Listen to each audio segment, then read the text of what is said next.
Aku gak pernah nyangka, ruang rapat yang dulu jadi tempat aku belajar mimpi, malah jadi tempat aku kehilangan segalanya. Aku pikir, kamu beda dari yang lain. Kamu datang dengan senyum sopan, kata-kata manis, dan perhatian yang bikin aku merasa dihargai. Setelah sekian lama hidup di dunia yang keras. Kamu bilang aku pintar. Kamu bilang aku punya potensi. Kamu janji bakal bantu aku naik jabatan. Kamu minta aku percaya. Dan aku yang bodoh ini, percaya. Tapi semua itu cuma janji kosong. Janji palsu yang kamu sematkan di antara tumpukan berkas dan kopi larut malam. Cinta apa namanya kalau setelah aku bilang aku hamil, kamu malah suruh aku hilangkan? Katamu, ini aib.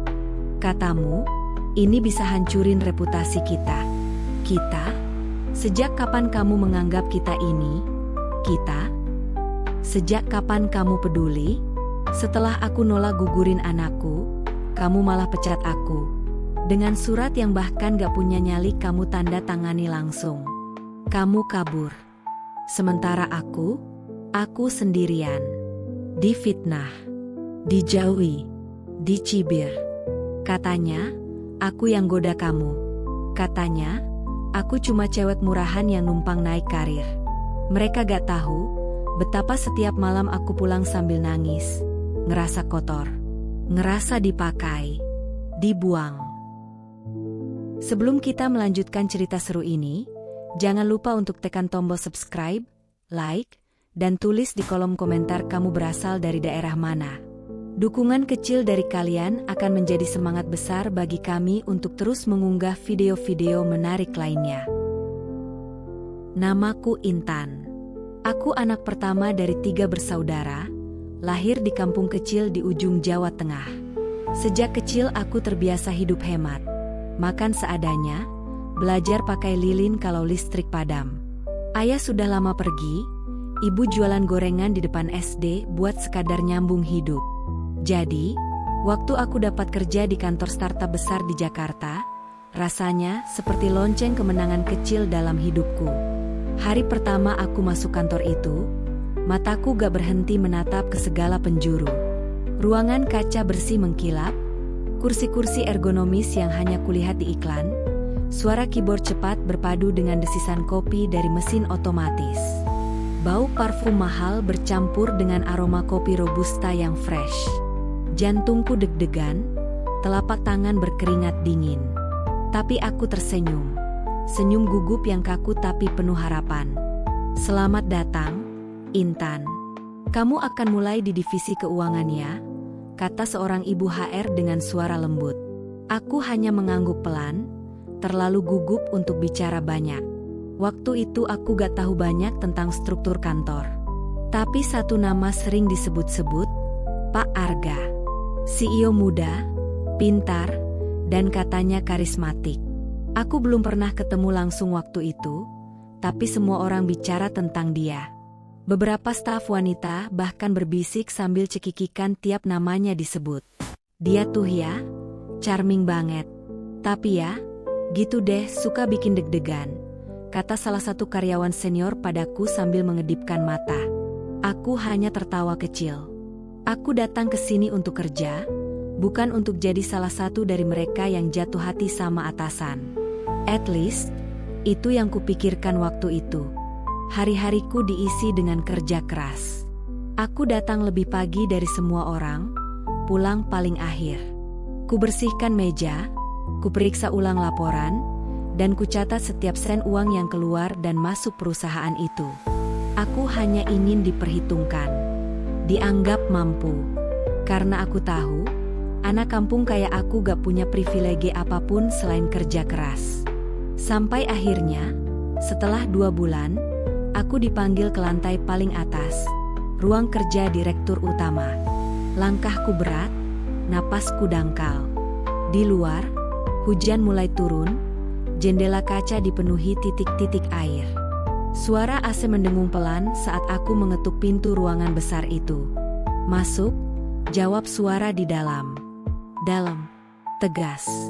Dan di balik meja panjang dari kayu jati itu, duduklah dia, Arga.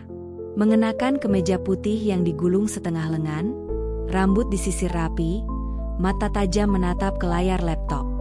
Saat menoleh ke arahku, dia tersenyum. "Ah, kamu Intan, ya?" Aku hanya mengangguk sambil berdiri kaku. "Silakan duduk. Aku cuma pengin kenalan. Udah lama aku dengar soal kamu, katanya kerjamu rapi, teliti."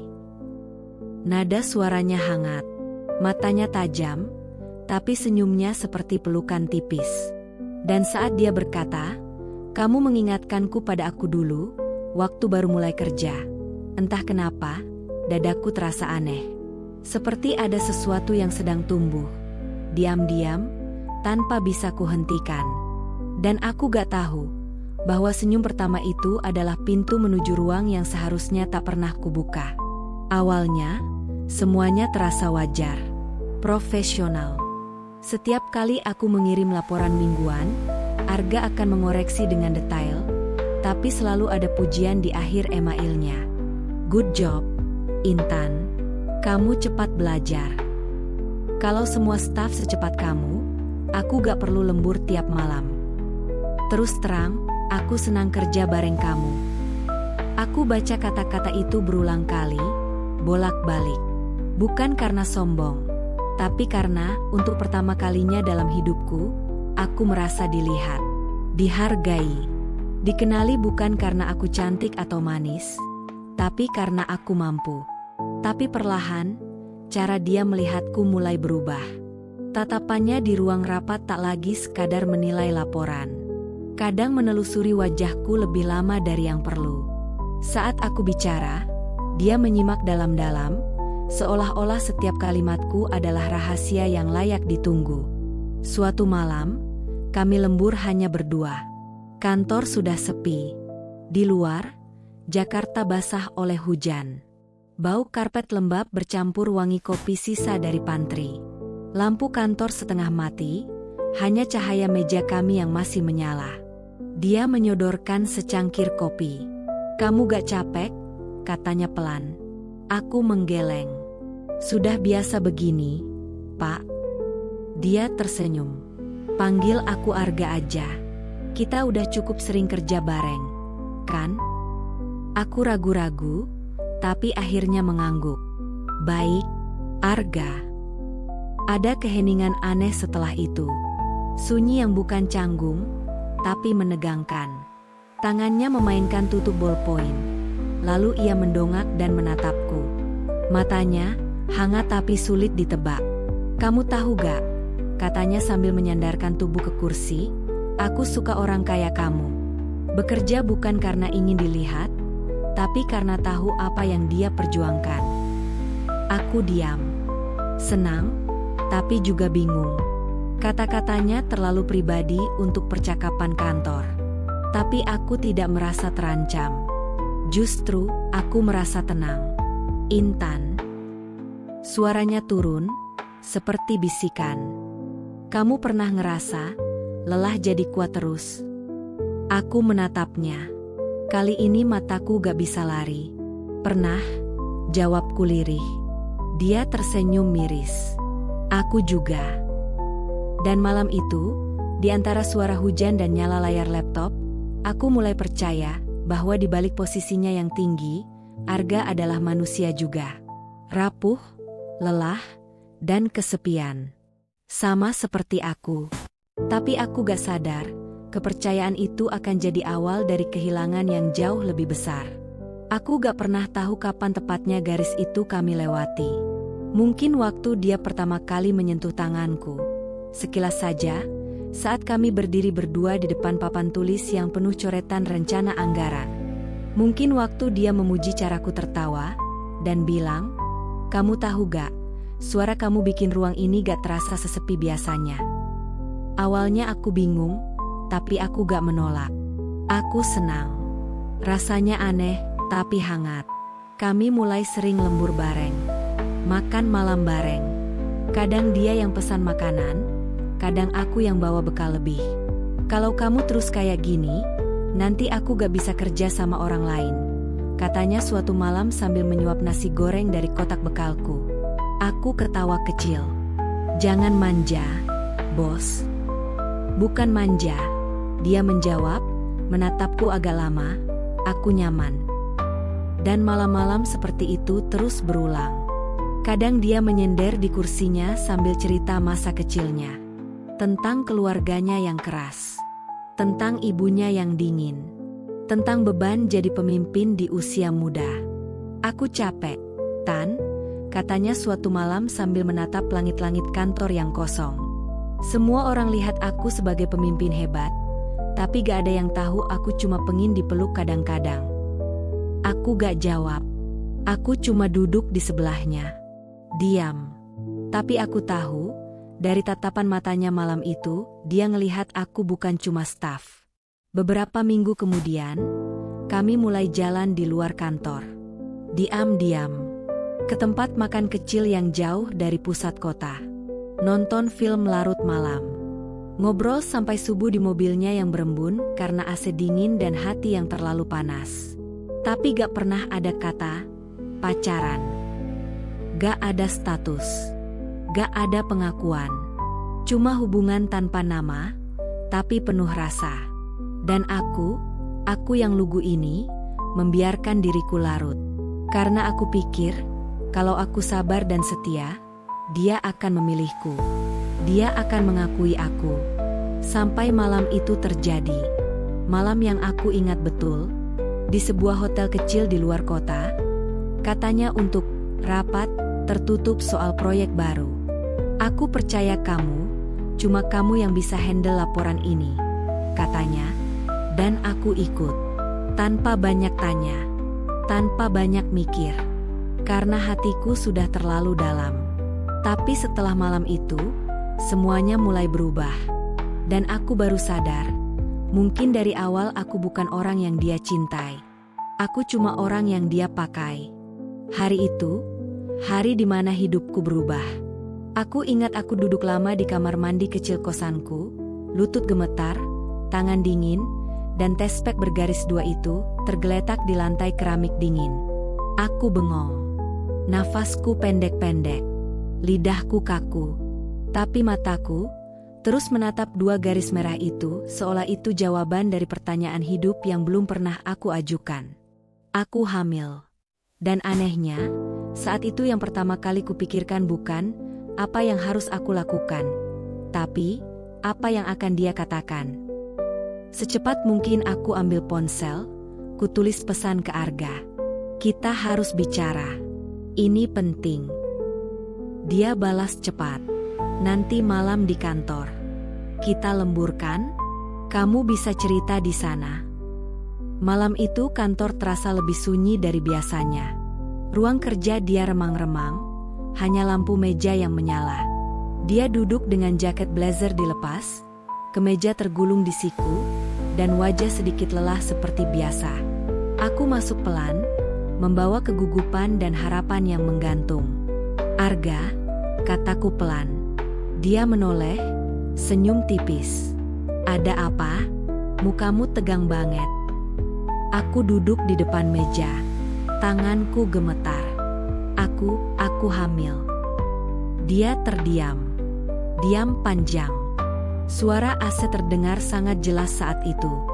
Detik jarum jam terdengar seperti dentuman palu. Matanya menatapku kosong. Bukan kaget, bukan marah, tapi seperti sedang menimbang-nimbang sesuatu di dalam pikirannya.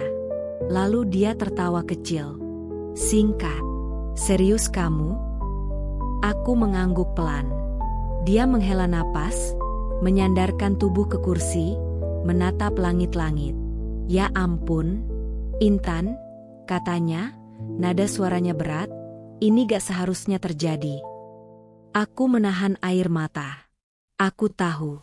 Tapi ini juga anakmu, ga?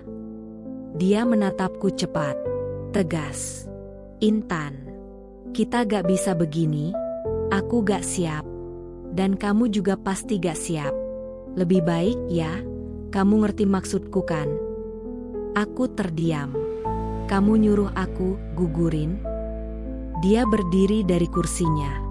Aku gak nyuruh, tapi kita harus mikir logis. Ini bisa hancurin karir kita, nama baik kantor, nama baik aku, kamu juga. Kamu gak mau kan semua orang tahu soal ini? Aku merasa dunia berputar. Semua rasa percaya yang kubangun pelan-pelan, runtuh dalam satu kalimat pendek darimu. Aku pikir kamu akan peluk aku, yakinkan aku, atau setidaknya, tanya aku baik-baik. Tapi tidak. Kamu hanya pikirkan dirimu sendiri. Dan malam itu, aku gak bisa tidur.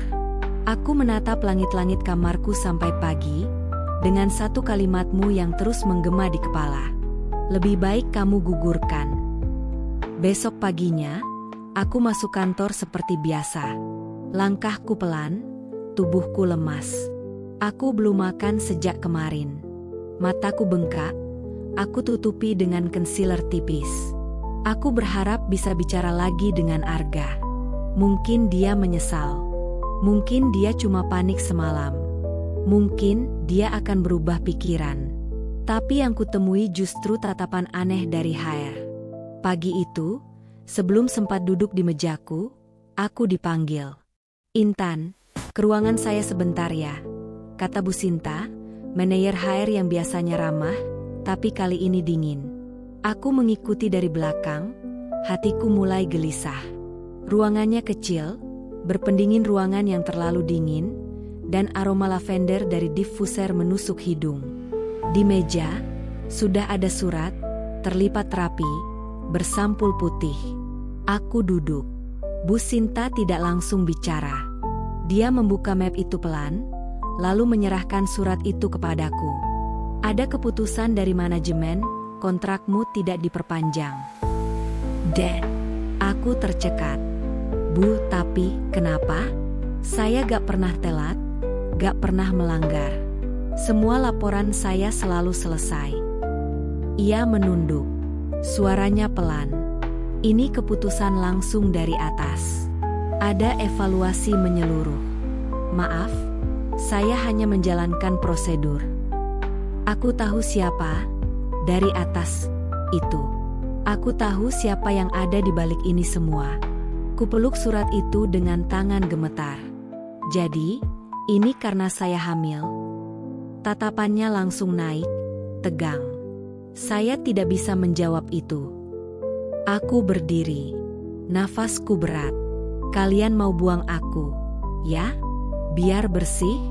Biar gak ada jejak masalah kalian?" Dia terdiam. Dan saat aku keluar dari ruangan itu, kulihat orang-orang mulai bisik-bisik. Beberapa rekan kerja yang biasa menyapaku hangat, kini hanya melirik dari sudut mata. Aku tahu kabar ini sudah bocor. Sore harinya, aku kirim pesan ke Arga. Aku dikeluarkan dari kantor. "Jadi ini cara kamu tutup mulutku." Pesan itu hanya dibaca, tidak dibalas. 2 jam, 5 jam, sehari, 2 hari, tidak ada balasan. Semua akunku dia blokir. Semua chat hilang. Semua kenangan digital dimusnahkan. Dan saat itu, aku baru sadar, aku benar-benar dibuang. Bukan hanya dari pekerjaan, tapi dari hidupnya. Seolah aku tidak pernah ada.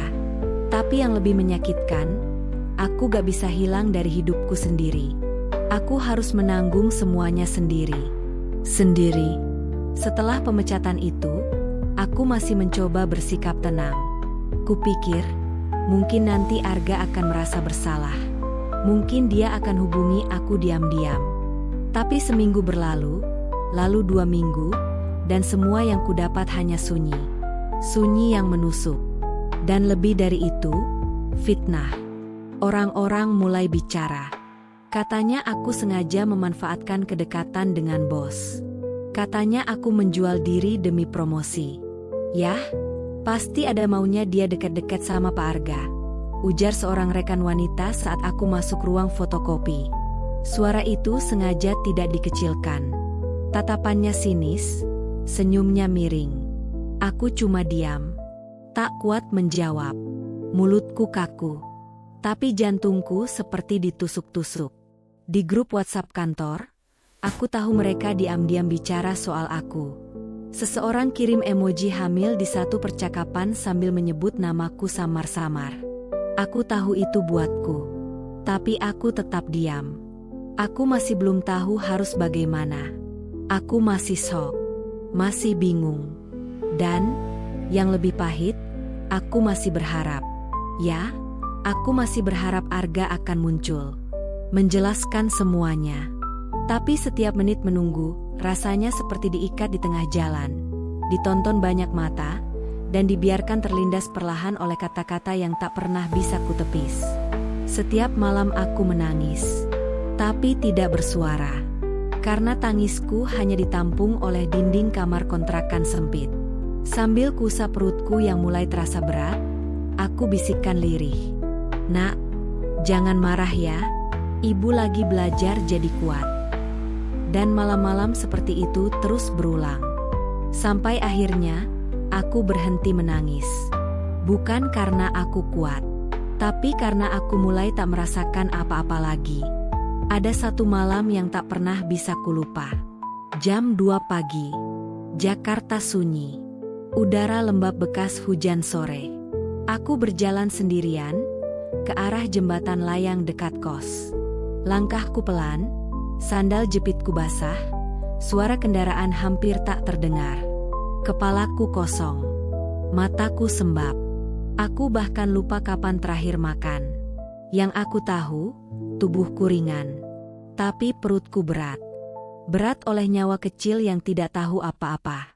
Aku berdiri di pinggir jembatan itu, menatap jauh ke jalanan kosong di bawah. Lampu jalan kuning temaram. Angin malam menyentuh pipiku seperti pelukan tanpa lengan. "Kalau aku jatuh sekarang, semuanya selesai," bisikku pelan. Aku pejamkan mata, mencoba membayangkan, kalau hidup ini hilang, apakah akan terasa lega? Tapi tiba-tiba, aku merasakan sesuatu. Gerakan kecil, seperti getaran lembut dari dalam perutku. Tanganku refleks menyentuh perut, dan aku membeku. Detak itu bukan cuma detak jantung. Itu tanda bahwa aku tidak sendiri. Aku terduduk di lantai jembatan, menangis. Tapi kali ini, aku menangis keras. Bukan karena putus asa, tapi karena aku sadar, aku hampir membunuh harapanku sendiri. Malam itu, aku pulang. Bukan karena aku kuat, tapi karena aku tak bisa biarkan anakku lahir tanpa tahu bahwa ibunya pernah memilih untuk bertahan. Dan sejak saat itu, aku tahu, aku tidak bisa lagi menunggu keadilan dari orang yang membuangku. Aku harus menciptakannya sendiri. Sejak malam itu di jembatan, aku mulai melangkah. Pelan, tapi pasti. Aku mulai mencari pekerjaan apapun yang bisa kulakukan dari rumah. Kubuka laptop tua, layarnya bergaris, huruf-huruf di keyboardnya sudah banyak yang hilang. Tapi itu satu-satunya yang kupunya. Aku kirim lamaran. Ratusan. Dari pekerjaan lepas entah di mana sampai menawarkan jasa ketik ulang dokumen. Hanya 1 atau 2 yang membalas. Tapi aku tidak menyerah. Di sela rasa mual dan nyeri pinggang yang makin sering, aku belajar hal-hal baru dari internet. Cara buat konten jualan. Cara jaga kesehatan janin. Cara supaya tetap waras saat dunia menganggapmu bangkai. Aku mulai jualan kecil-kecilan. Buka pre-order kue kering buatan sendiri. Ku kemas rapi, kuantar sendiri pakai ojek. Kadang tangan gemetar, kadang perut kontraksi. Tapi setiap kali ingin menyerah, aku selalu ingat ada satu nyawa yang bergantung penuh padaku. Dan setiap malam aku bicara padanya. "Nak, kita gak punya siapa-siapa. Tapi ibu janji, kita akan baik-baik saja." Tanganku menyapu perut perlahan. Aku belajar tersenyum lagi.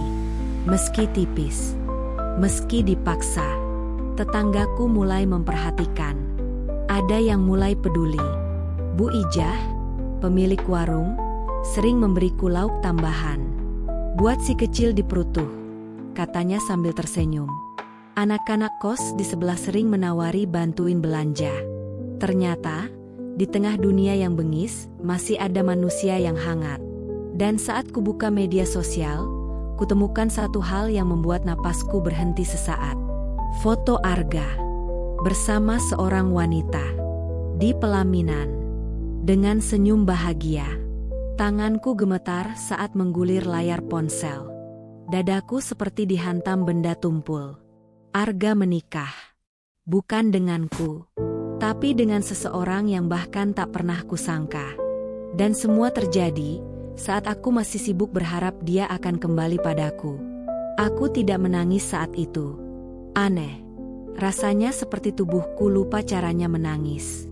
Aku hanya menatap layar kosong, lalu mematikan ponsel. Kupeluk perutku, kali ini erat. Lihat, nak, ternyata ayahmu benar-benar pergi. Besoknya, aku buat keputusan besar. Aku mulai unggah ceritaku di sebuah forum perempuan. Tanpa nama, tanpa menyebut siapa-siapa. Aku hanya menulis apa adanya. Tentang cinta yang menghancurkan. Tentang kehamilan tanpa janji. Tentang perjuangan tanpa sokongan. Tak kusangka, ceritaku dibaca ribuan orang. Banyak yang mengirim pesan dukungan. Banyak pula yang merasa senasib. Dan dari sanalah, pintu-pintu kecil mulai terbuka. Seseorang menawarkan kerjasama. Produk bayi. Lalu seorang penulis ingin bantu menerbitkan kisahku jadi buku. Tapi momen yang paling menggetarkan datang dari seseorang yang tak kukenal. Inspirasi saya bangkit lagi setelah baca kisahmu. Terima kasih, Intan. Ia tahu namaku. Dan dari situ aku sadar suaraku, yang dulu hanya berbisik dalam gelap kini mulai didengar. Hari itu datang. Hujan mengguyur Jakarta sejak subuh, deras seperti ingin membersihkan semua luka dari langit. Suara rintiknya menyatu dengan detak jantungku yang berpacu kencang.